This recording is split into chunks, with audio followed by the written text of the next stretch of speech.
இதுக்கெல்லாம் யார் காரணம்? இதெல்லாம் யார் சொல்லி செஞ்சது? இந்த மாதிரி இன்ஸ்ட்ரக்ஷன்ஸ்லாம் கொடுத்து அந்த ப்ரெஷர் போடுறது யார்?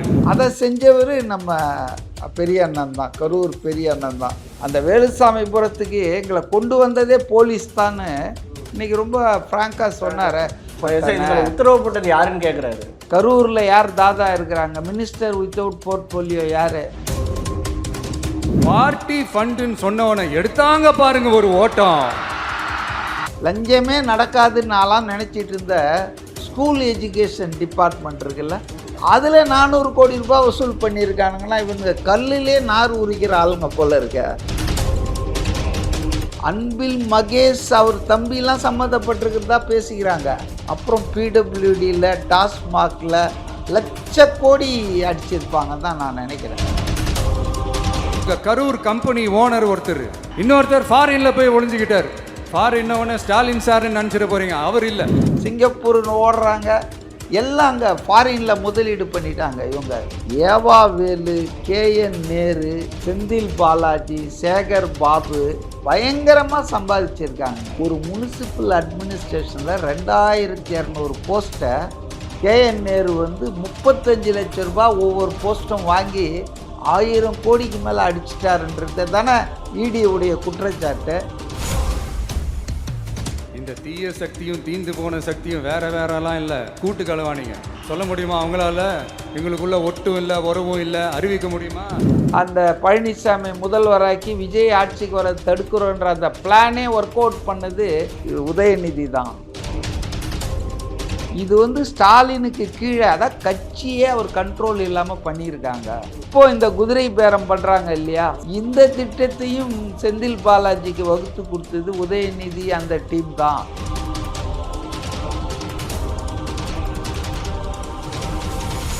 சார் வணக்கம் சார். வணக்கம். எப்படி இருக்கீங்க சார்? நல்லா இருக்கேன். இன்றைக்கி ரொம்ப முக்கியமான நாள் சார்.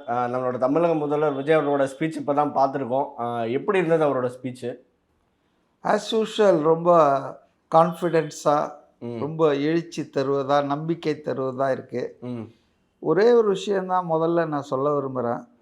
தமிழ்நாட்டு ஜனங்களுக்கு லஞ்ச லாவண்யம் இல்லாத ஒரு க்ளீன் கவர்மெண்ட்டை கொடுத்துருவேன் அப்படின்னு சொல்லி அவர் ஜெயிச்சு வந்தார். 2 மாதம் கூட ஆகலை முழுசாக. ஆனால் அதை அவர் செஞ்சு காட்டி ஆரம்பிச்சிட்டாரு. மக்களுக்கும் அதை நம்பிக்கையோடு இன்றைக்கி கரூரில் சொன்னதை நான் பார்த்தேன். இதுதான் பிக்கெஸ்ட் அச்சீவ்மெண்ட். அதாவது லஞ்சம் வாங்க பயப்படணும், லஞ்சம் கொடுக்க மாட்டேன்னு மக்கள் உறுதியாக சொல்லணும். இதுதான் ஒரு க்ளீன் கவர்னன்ஸுக்கான தூய சக்தினர அதுதான் இன்றைக்கி தமிழ்நாட்டில் உருவாகிருக்கு. அது ஒரு நல்ல ஆரம்பமாக தான் நான் பார்க்குறேன்.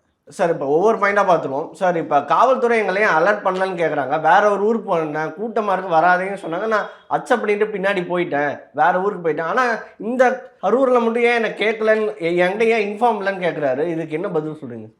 இதில் என்னங்க பதில் சொல்கிறது இருக்குது? அதாவது it was a diabolical deliberate plan. அவரை லாக் பண்ணுறதுக்காகத்தான் போலீஸ் ட்ராப்பில் கொண்டு அந்த வேலுசாமிபுரத்தில் நிற்க வச்சதே அவருடைய சுற்றுப்பயணம் இனிமேல் நடக்கக்கூடாது, ஒரு நிகழ்ச்சியை ஏற்படுத்தி அவரை வேற மேற்கொண்டு தமிழ்நாட்டில் எல்லா மாவட்டத்துக்கும் சனிக்கிழமை போயிட்டு இருந்தார் இல்லையா, அதுக்கு ஒரு ஃபுல் ஸ்டாப் வைக்கணுன்றதுக்காகத்தானே அதை ஏற்பாடு பண்ணார் நம்ம கரூர் ஓனர். அவருடைய நடவடிக்கை, அவருடைய டைரக்ஷன்ஸ் அடிப்படையில் தான் இன்றைக்கி எல்லாமே நடந்ததுன்னு சிஎம்ஏ சொன்னார் ஓப்பனாக. அதாவது போலீஸ் ஆக்ட் பண்ணது, நான் இதை ரொம்ப வருஷமாக சொல்லிகிட்டு இருக்கேன். ரொம்ப வருஷமாக இல்லை, ரொம்ப மாதமாக. அதாவது failure of the revenue department, failure of the police department, failure of the intelligence. இது எப்படி மூணும் இப்படி ஃபெயிலியர் ஆகலாம்? இது ஃபெயிலியர் ஆகலை, ஃபெயிலியர் ஆக்கினாங்க. அதை செஞ்சவர் நம்ம பெரிய அண்ணன் தான், கரூர் பெரிய அண்ணன் தான். அதனால் திட்டமிட்டு இந்த நிகழ்ச்சி, இந்த சதிச்செயல்னு நான் திரும்ப சொல்கிறது, விசாரணை நடந்துகிட்ருக்குது. நான் அதில் அது உங்களுக்கு ஆஸ்பர்ஷன் பண்ணலை நான். ஆனால் என்னுடைய உள் மனசு அப்போத்துலேருந்தே என்னன்னா, போலீஸ் மட்டும் எச்சரிக்கையாக இருந்திருந்தா, முன்னெச்சரிக்கையாக பாதுகாப்பை கொடுத்துருந்தா, உளவுத்துறை தகவல்களை முழுமையாக அவங்க அதை அமுல்படுத்தியிருந்தாங்கன்னா அங்கே இருக்கிற டிஸ்ட்ரிக்ட் அட்மினிஸ்ட்ரேஷன் கவனம் செலுத்தியிருந்தால் இந்த இடத்த கொடுத்துருக்க மாட்டாங்க, போலீஸ் பாதுகாப்பு இல்லாமல் பண்ணியிருக்க மாட்டாங்க. இவ்வளோ பெரிய ஒரு ஒரு மக்கள் 41 பேர் ஒரு அரசியல் தலைவரை பார்க்க இறந்த ஒரு மோசமான வரலாறு தான் இது. ஹிஸ்ட்ரி, பிளாக் ஹிஸ்ட்ரி தான் இது. இது நடந்திருக்க வாய்ப்பே இல்லை. சிம்பிளாக என்னென்னா ரெவென்யூவும் போலீஸும் கோஆர்டினேட் பண்ணி இருந்தாங்கன்னா நார்மலாக பண்ணுவாங்க. அவர் சொல்கிறார் பாருங்க, மற்ற இடத்துல பெரம்பலூர் நான் போனேன், பெரம்பலூர் போலீஸ் அரியலூரா பெரம்பலூரா, அதாவது ஒரு இடத்துக்கு நைட் ஆயிடுச்சு, நீங்கள் இவ்வளோ கூட்டம் இருக்குது சார், ரொம்ப பிரச்சனை நாங்கள், அதனால் ஓகே அப்படின்னு நான் திரும்பிட்டேன். போலீஸ் சொன்னால் நம்ம கேட்டுக்கிட்டு தான் ஆகணும்னு. ஏன் எங்களை அப்படி தடுத்து நிறுத்தலை? தடுத்து நிறுத்தாது மட்டுமல்ல, எங்களை போலீஸ் தான் கூப்பிட்டு இந்த இடத்துலையே உட்கார வச்சாங்க. அந்த வேலுசாமிபுரத்துக்கு எங்களை கொண்டு வந்ததே போலீஸ் தான்னு இன்னைக்கு ரொம்ப ஃப்ராங்கா சொன்னாரு. அப்போ it was a diabolical attempt. அப்படி இந்த வர வச்சு அங்க டிராப்ல வச்சு அங்க அடிக்கிறதுன்றது அது திட்டமிட்ட சதிதான்றத அவர் மறைமுகமா சொன்னார். ஓப்பனா அவர் சொல்லியே தவிர போலீஸ் நினைத்திருந்தால் இதை செய்திருக்கலாம், ஈவன் அதை கேன்சல் கூட பண்ணிருக்கலாம். ஏன்னா போலீஸ் அனுமதி கொடுத்தாதான் யாருமே மீட்டிங் நடத்த முடியும். அந்த அனுமதி எப்போ வேணாலும் ரத்து பண்ணலாமா? இப்போ ரொம்ப நெருக்கடி ஆயிடுச்சு, ரொம்ப அன்அவாய்டபிள், இங்கே ரொம்ப நம்மளால கண்ட்ரோல் பண்ண முடியாத அளவுக்கு இதனால சிக்கல் வரும் அப்படின்னா உங்கள் அனுமதி ரத்து செய்யப்பட்டது சார், மீட்டிங் கேன்சல்டு, கலைஞ்சு போங்கன்னு அனௌன்ஸ் பண்ணிட்டு எல்லாரையும் கலைச்சி விட்டுருக்கலாமா? சரி, அப்புறம் அவங்க ஒன்றா சொல்லலாம் இது போல் கட்சி பிரச்சாரத்தை ஆனால் பீப்புள் வில் அண்டர்ஸ்டாண்ட். ஆமாம், ஒரு லெவலுக்கு மேலே கூட்டம் வந்துடுச்சு, சிக்கலாகி போச்சுன்னு. ஏன் அதெல்லாம் செய்யலை அப்படின்னா அவங்க செய்திருப்பார்கள். போலீஸை நான் இப்போவும் ப்ளேம் பண்ணல. அங்கே இருக்கிற டிஸ்ட்ரிக்ட் போலீஸையோ டிஸ்ட்ரிக்ட் கலெக்டரையோ இன்டெலிஜென்ஸையோ நான் பண்ணல. ஆனால் அவங்க கைகள் கட்டப்பட்ட. உத்தரவு போட்டது யாருன்னு கேட்குறாரு. உத்தரவு போட்டது லோக்கல் தாதா தானே. கரூர்னா உங்களுக்கு தெரியாதா? கரூரில் யார் தாதா இருக்கிறாங்க? மினிஸ்டர் வித்தவுட் போர்ட்ஃபோலியோ யாரு? ஜெயிலில் இருந்தார மினிஸ்டரா? பவர்ஃபுல் அந்த அளவுக்கு தான். அதனால இது அந்த ஒரு நபரால், அந்த நபருக்கு இந்த ஜாப் யாரால கொடுக்கப்பட்டதுன்றது அது வேற விஷயம். அவரா செஞ்சிருக்க மாட்டாரு. நான் வச்சு செய் அந்த இடத்துலன்னு ஒரு ஆள் அவருக்கு டைரக்ஷன் கொடுக்காம, இப்போ கூட சொல்கிறாங்க, பேசிக்கிறாங்க, பேப்பரில் இருக்கு, தினமலரில் நினைக்கிறேன். அதாவது ஸ்டாலினுக்கு தெரியாமல் தான் இந்த குதிரை வியாபாரம்லாம் பண்ணியிருக்கார் செந்தில் பாலாஜியை வச்சு. உதயநிதி சபரீசன் வேலை தான் இதெல்லாம். அந்த பேப்பரில் இருக்கிறது நம்ம தினமலரில் அவர் 2 விஷயம் இன்றைக்கி வந்திருக்கு. ஒன்று என்னன்னா, இது போல் அதிமுகவோடு சேர்ந்து கூட்டணி ஆட்சி அமைச்சு அந்த பழனிசாமி முதல்வராக்கி விஜய் ஆட்சிக்கு வர தடுக்கிறோன்ற அந்த பிளானே ஒர்க் அவுட் பண்ணது மு.க. ஸ்டாலின் இல்லை. வேண்டாம் வேண்டாம் தான் அவர் சொல்லியிருக்காரு. ஆனால் அதை ஒர்க் அவுட் பண்ணது உதயநிதி தான். அப்போ அந்த உதயநிதி அதை பண்ணது எப்படி போய் தப்பாக முடிஞ்சுது பார்த்தீங்களா? நான் சொல்ல இது உள்வட்டாரம்னு தினமலர்லேயும் படித்தேன் நான். அப்போ எல்லாமே கைமீறி போயிட்டுருக்குன்றத அவரும் ஃபீல் பண்ணுறார், ஸ்டாலினும். அவருக்கு எக்ஸ்பீரியன்ஸு ஒரு பொலிட்டீஷியன் தானே. அப்போ உதயநிதி ஆத்திரக்காரனுக்கு புத்தி மட்டுன்னு அந்த இதனால் எவ்வளோ கெட்ட பேர் வந்தது மக்கள் மத்தியில் ஆச்சா. அடுத்தது இப்போ இந்த குதிரை பேரம் பண்ணுறாங்க இல்லையா, சிங்கப்பூர் வரைக்கும் போயிருக்கு இப்போ இந்த கதை, தாவேக்கா எம்எல்ஏக்களை இழுப்பதுன்னு. இந்த திட்டத்தையும் செந்தில் பாலாஜிக்கு வகுத்து கொடுத்தது உதயநிதி அந்த டீம் தான். அதுக்கும் ஸ்டாலின் சம்மந்தம் இல்லாமல் தான் இருந்திருக்காரு. இதெல்லாம் வெளியே வந்தவொன்னே அவர் கூப்பிட்டு திட்டி இருக்கிறாரு அப்படின்ற மாதிரி அந்த செய்தி போடுறாங்க. அது எந்த அளவுக்கு உண்மை இல்லை, ஆனால் நான் அதை நம்புகிறேன். ஏன்னா ஸ்டாலின் அவர் சொல்கிற ஒரு விஷயம், எடப்பாடி அந்த கட்சி பிளவுபட்டு இருந்தப்பவே, திமுக 90க்கு மேலெல்லாம் வச்சுருந்தப்பவே இந்த மாதிரி ஆட்களை பிடிச்சி ஆட்சி அமைக்கணுன்றதை நாம் விரும்பலை. ஆனால் இப்போ மக்கள் எல்லாம் பண்ண பிறகு அந்த தீர்ப்பை மாற்றுறதுக்கு முயற்சி பண்ணியிருக்க மாட்டார் ஸ்டாலின் அப்படின்னு தான் என்னுடைய எண்ணம். இது வந்து ஸ்டாலினுக்கு கீழே அதான் கட்சியே அவர் கண்ட்ரோல் இல்லாமல் பண்ணியிருக்காங்க அப்படின்றதான் எனக்கு அந்த பத்திரிகையிலேருந்து தெரியுது. சார் அடுத்த சட்டசபையில் நான் ஒரு வார்த்தை சொன்னேன், எல்லாரும் ஓடிட்டாங்க. பார்ட்டி பண்ணுன்னு சொன்னேன், எங்கள் அப்பா பீரோக்குள்ளன்னு அவங்களே காட்டுறாங்கன்னு சொன்னாங்க. அதே மாதிரி சொல்லியிருப்பாரு, ஒரு பிரிட்ஜு கட்ட நார்மலாக ஆகிற அமௌண்ட்டோட 2 மடங்கு அமௌண்ட்டுக்கு டெண்டர் விட்டுருக்காங்க, அதெல்லாம் தோண்டி எடுத்தால் அவங்க பேசாமல் ஓடிடுறாங்கன்னு சொல்கிறாரு. ஸோ இப்போ இப்படி ஸ்டாலின் அரசு முன்னாடி இருந்த அரசு மேலாம் ஒரு ஓப்பனாகவே குற்றச்சாட்டு சொல்லியிருக்காரு. ஸ்டாலின் அரசுக்கு முன்னால் இருந்த அரசு, ஐ மீன் இது முன்னாடி இருந்த ஸ்டாலின் அரசுங்க. அது பாருங்க, இதெல்லாம் ஒன்றும் பெரிய யாருக்கும் தெரியாத விஷயம் இல்லை.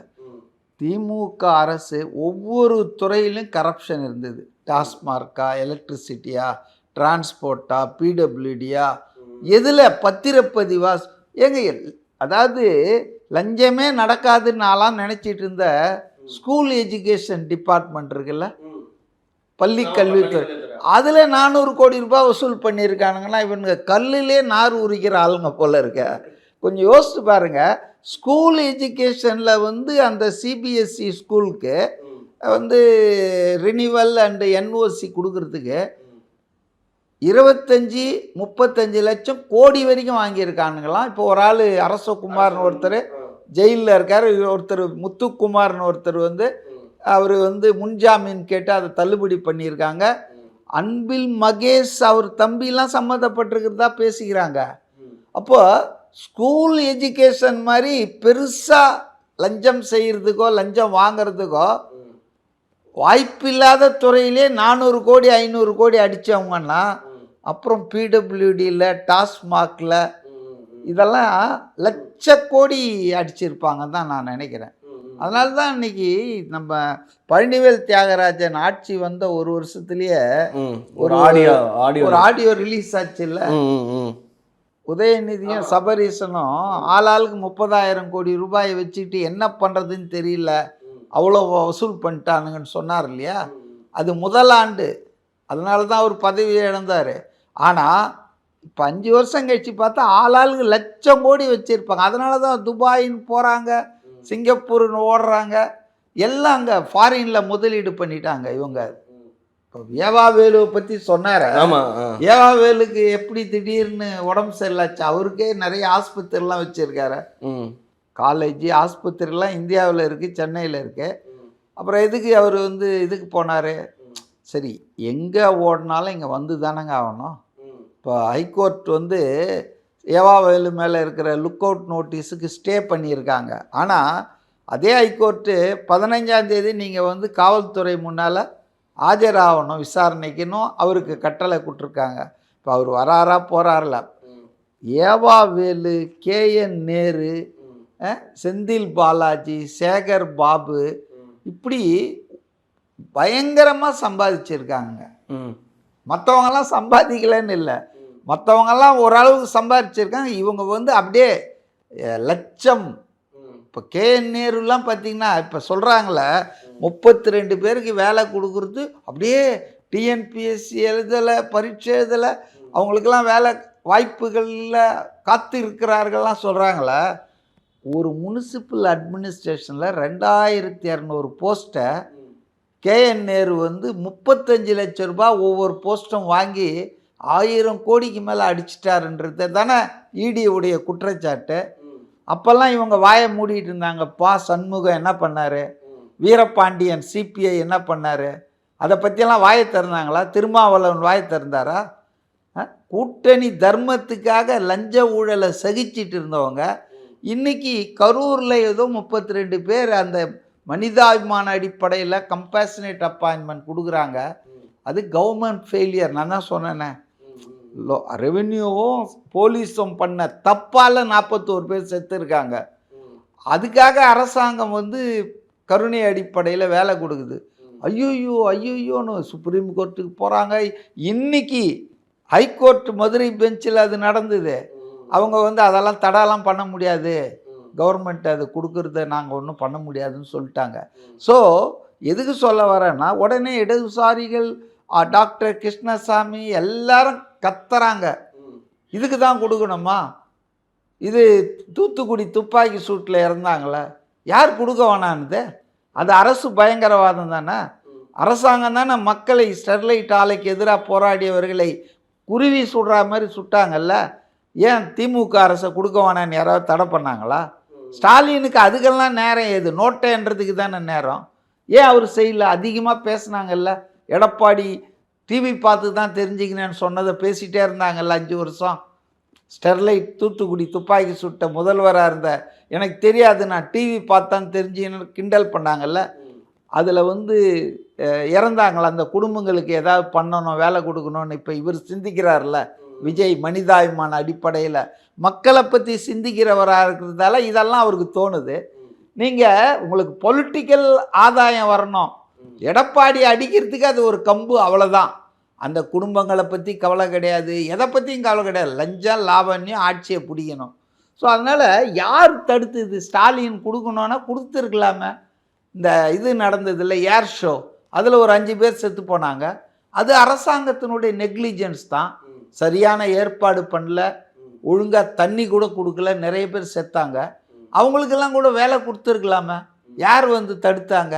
நீங்கள் செய்யலைன்றதால யாருமே செய்யக்கூடாதா? இது என்ன நியாயம்? இது ரொம்ப மோசம் சார். அடுத்தபடியாக அதிமுகலேருந்து வந்து இணைஞ்சாங்களே விஜயபாஸ்கர், அதனால் அவங்க மேலே பெரிய குற்றச்சாட்டு இருந்தது. இவங்க தாவேக சைடு ஒரு பெரிய வாஷிங் மிஷின் இருந்தது, எங்ககிட்ட மட்டும் தான் வாஷிங் மிஷின் இருந்ததா, மிகப்பெரிய மிஷினே நீங்கள் தான், ஒரு வெண்டிங் மிஷினே நீங்கள் தான் அப்படின்னு சொல்லி குற்றச்சாட்டு சொல்லியிருக்காரு. அதுக்கான பதில் எப்படி பார்க்குறீங்க சார்? அதாவதுங்க, தூய சக்தி அப்படின்றத தவறாக புரிஞ்சுக்கிட்டாங்க எல்லாரும்.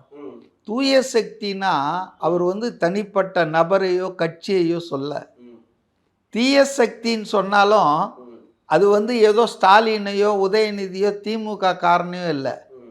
அது ஒரு ரெப்ரசன்ட் பண்ணுது ஊழல், ஒழுங்கீனம், லாலெஸ்னஸ், போதைப்பொருள் கலாச்சாரம், இதை தான் தீய சக்தின்னு சொல்கிறாரு. அதே போல் தூய சக்தினா தாவேகா கட்சியோ இல்லை விஜயோ அல்லது அந்த கட்சியில் இருக்கிறவங்கள எல்லாம் தூய சக்தி அப்படிலாம் அவர் சொல்ல. தூய சக்தினா க்ளீன் கவர்னன்ஸ், லஞ்ச லாவண்யம் இல்லாத ஆட்சி, நிர்வாகம், அரசாங்கம், அதை எஸ்டாப்ளிஷ் பண்ணியிருக்கிறாரா இல்லையா? இதை தான் தூய சக்தினாரு. இப்போ யாரோ ஒரு 2 பேர் வந்து சேர்றாங்கன்னா, எந்த அரசியல் கட்சியும் தேர்தலில் போட்டிட்டு ஜெயிக்கிற அந்த இதில் இருக்கிற கட்சிகள் யாரும் யாரையும் வரவானான்னு சொல்ல மாட்டாங்க. அவங்கள காப்பாற்றினா நீங்கள் சொல்லலாம் இவங்க வந்து வாஷிங் மிஷின் ஆயிட்டாங்கன்னு. ஆனால் வந்து சேர்த்ததே தப்புனா நீங்கள்லாம் வாஷிங் மிஷின் ஆக்கியிருக்கீங்களா? வைத்தியலிங்கம் எப்படி தப்பிச்சுக்க வச்சிங்க? உங்கள் கிட்ட வந்துட்டா செந்தில் பாலாஜி எப்படி நீங்கள் ஒயிட் வாஷ் பண்ணீங்க? திருட்டு பையன் பேசிட்டு ஸ்டாலின் கரூரில் போய் அவங்க கட்சியில் சேர்ந்த உடனே அவரை தியாகின்னு ஆக்கிட்டார்ல.